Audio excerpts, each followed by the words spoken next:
أعوذ بالله من الشيطان الرجيم بسم الله الرحمن الرحيم Bismillahirrahmanirrahim. Assalamualaikum warahmatullahi wabarakatuh. Allah subhanahu wa ta'ala berfirman, A'udzu billahi minasyaitonir rajim. Bismillahirrahmanirrahim. Ya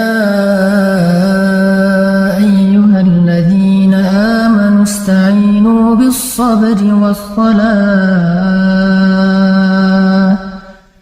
Innallaha ma'as-sabirin.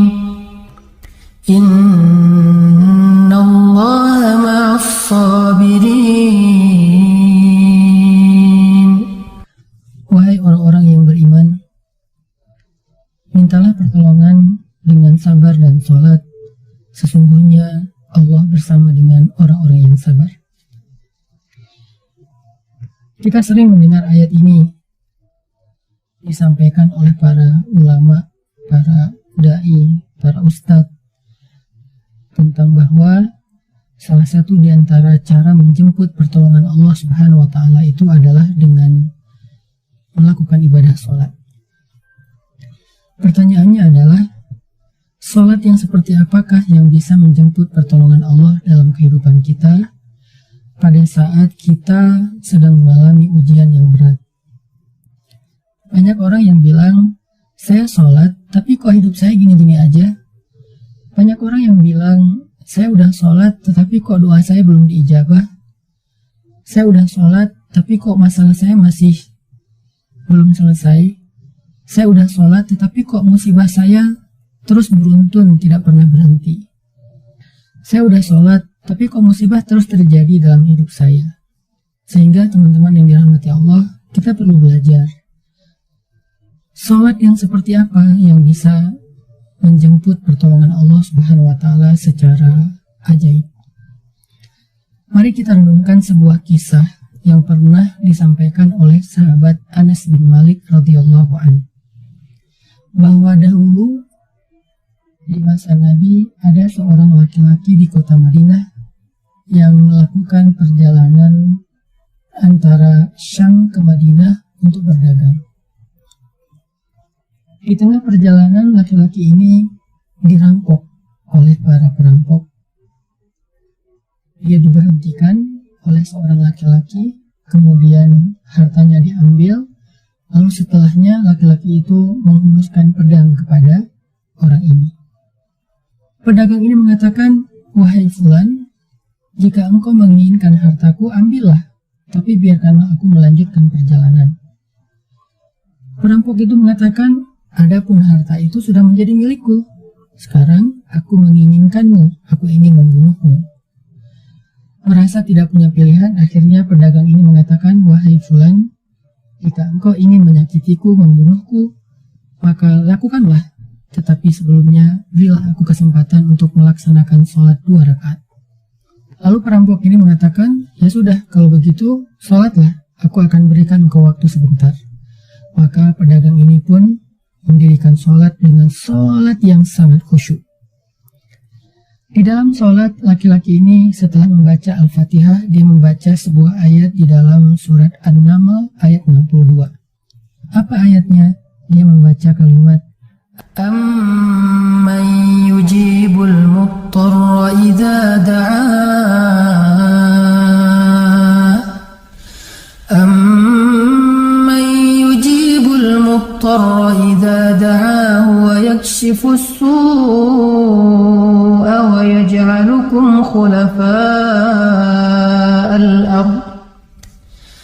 A ilahum ma'allah.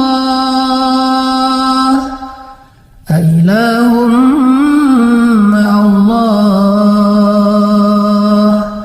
Qalilan ma tadhakkarun.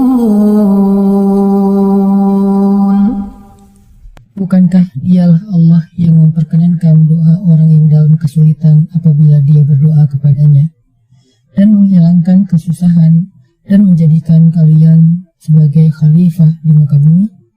Apakah di samping Allah ada Tuhan lain yang patut disembah atau dimintai pertolongan? Sedikit sekali dari nikmat Allah yang kalian ingat. Sadaqallahul Azim. Teman-teman yang dirahmati Allah SWT, inilah ayat yang dibaca oleh pedagang tadi ketika dia sholat 2 rakaat. Dia membaca kalimat ini dengan penuh penghayatan dan perenungan. Dia mentadabburi ayat ini. Amma yujibul muttarra idza da'ah wa yakshifus su'. Bukankah dialah Allah yang memperkenankan doa orang-orang yang dalam kesulitan dan menghilangkan kesusahan? Dia menghayati ayat ini. Dia mentadabburi ayat ini. Sehingga muncullah rasa yakin di hatinya bahwa harapannya saat ini satu-satunya adalah Allah yang yujibul muttar. Dia dalam kondisi muttar, dalam kondisi kesulitan, dalam kondisi terancam. Muttar itu bisa bermakna terancam, kesulitan, kesusahan, dan berbagai macam makna dari ketidakberdayaan. Siapa yang yujibul muttar? Siapa yang akan memperkenankan doa orang yang tidak berdaya selain Allah? Wa yakshifus su', dan menghilangkan kesusahannya selain Allah.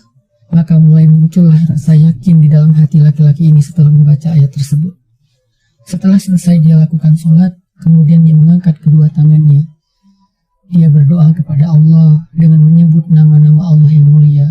Ya Rabbi, wahai Tuhan yang maha pengasih, wahai Tuhan yang maha penyayang, wahai Tuhan yang memiliki arsy yang mulia, wahai Tuhan yang menampakkan makhluk, wahai Tuhan yang maha mengembalikan, wahai Tuhan yang maha melaksanakan apa yang Dia kehendaki. Aku mohon dengan cahaya-Mu yang memenuhi sudut-sudut arsy-Mu. Hamba mohon kepadamu dengan kekuasaan-Mu yang menguasai makhluk-Mu, dan dengan rahmat-Mu yang meliputi segala sesuatu. Tidak ada Tuhan yang berhak disembah selain Engkau, ya Allah. Wahai Tuhan yang maha penolong, tolonglah aku.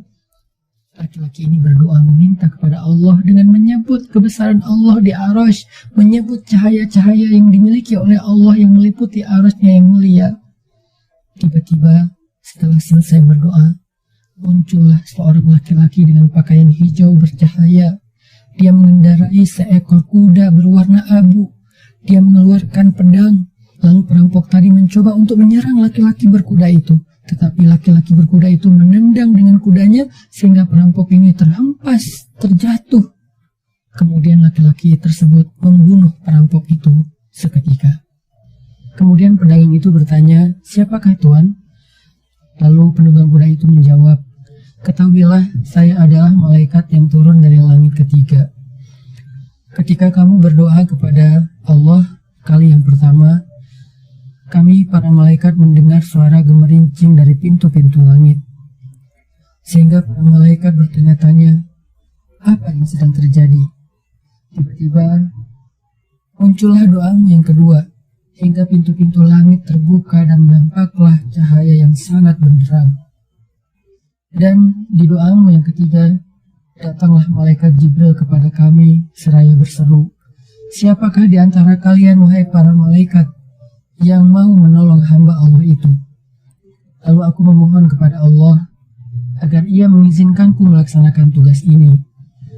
Wahai hamba Allah, ketahuilah, barang siapa yang berdoa dengan doa yang engkau baca tadi ketika dalam kesedihan, penderitaan, dan dalam keadaan sedang susah, maka Allah akan melepaskannya dari kesedihan dan akan menolongnya. Teman-teman yang dirahmati Allah Subhanahu wa Ta'ala, itulah salah satu kisah tentang keajaiban sholat seorang pedagang yang dengan sholat itu Allah Subhanahu wa Ta'ala mendatangkan pertolongan yang luar biasa dalam masalahnya. Pertanyaannya adalah, apa rahasia sholat pedagang itu sehingga Allah mendatangkan malaikat khusus yang menunggang kuda berwarna abu, lalu malaikat ini membunuh perampok yang ingin mencelakai pedagang itu? Salah satu rahasia dari sholat pedagang itu, kata para ulama, adalah dia melakukan ibadah sholat dengan ihsan. Seperti yang dikatakan Nabi tentang bab ihsan, an ta'budallah ka'annaka tarah, fa'in lam takun tarah, fa'innahu yarak. Ketika engkau beribadah kepada Allah, seolah-olah engkau melihat Allah. Jika engkau tidak bisa melihat Allah, maka yakinlah Allah melihatmu. Di sini Nabi mengajarkan kepada kita tentang sholat yang terkoneksi langsung dengan Allah Subhanahu wa Ta'ala. Terkoneksi dalam yakin dan iman sampai seolah-olah kita melihat Allah. Artinya ketika kita bisa sholat seolah-olah kita melihat Allah, lalu dengan kondisi seperti itu kita meminta pertolongan Allah dengan penuh keyakinan, itulah sholat yang mendatangkan pertolongan Allah. Atau kalau kita nggak bisa membayangkan bahwa kita melihat Allah karena itu memang sulit, maka yakinlah Allah melihat kita, dan itu pasti. Artinya bahwa Allah itu pasti mendengar kita, melihat kita, dan sedang menunggu apa yang kita butuhkan. Maka orang yang bisa melakukan sholat dalam keadaan benar-benar seperti sedang bertemu dengan Allah, lalu dia meminta pertolongan Allah Subhanahu wa Ta'ala seperti pedagang tadi, maka sholatnya itulah yang disebut di dalam Al-Quran wasta'inu bis sabri was sholah, sholat yang bisa mendatangkan pertolongan Allah Subhanahu wa Ta'ala. Semakin sering kita melakukan sholat dengan ihsan, benar-benar seperti bertemu dengan Allah Subhanahu wa Ta'ala. Kalau kita nggak bisa ngerasain bagaimana cara menghayati kita melihat Allah, yakinlah Allah melihat kita.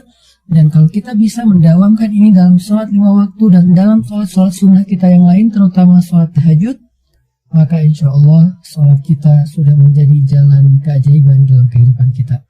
Barakallahu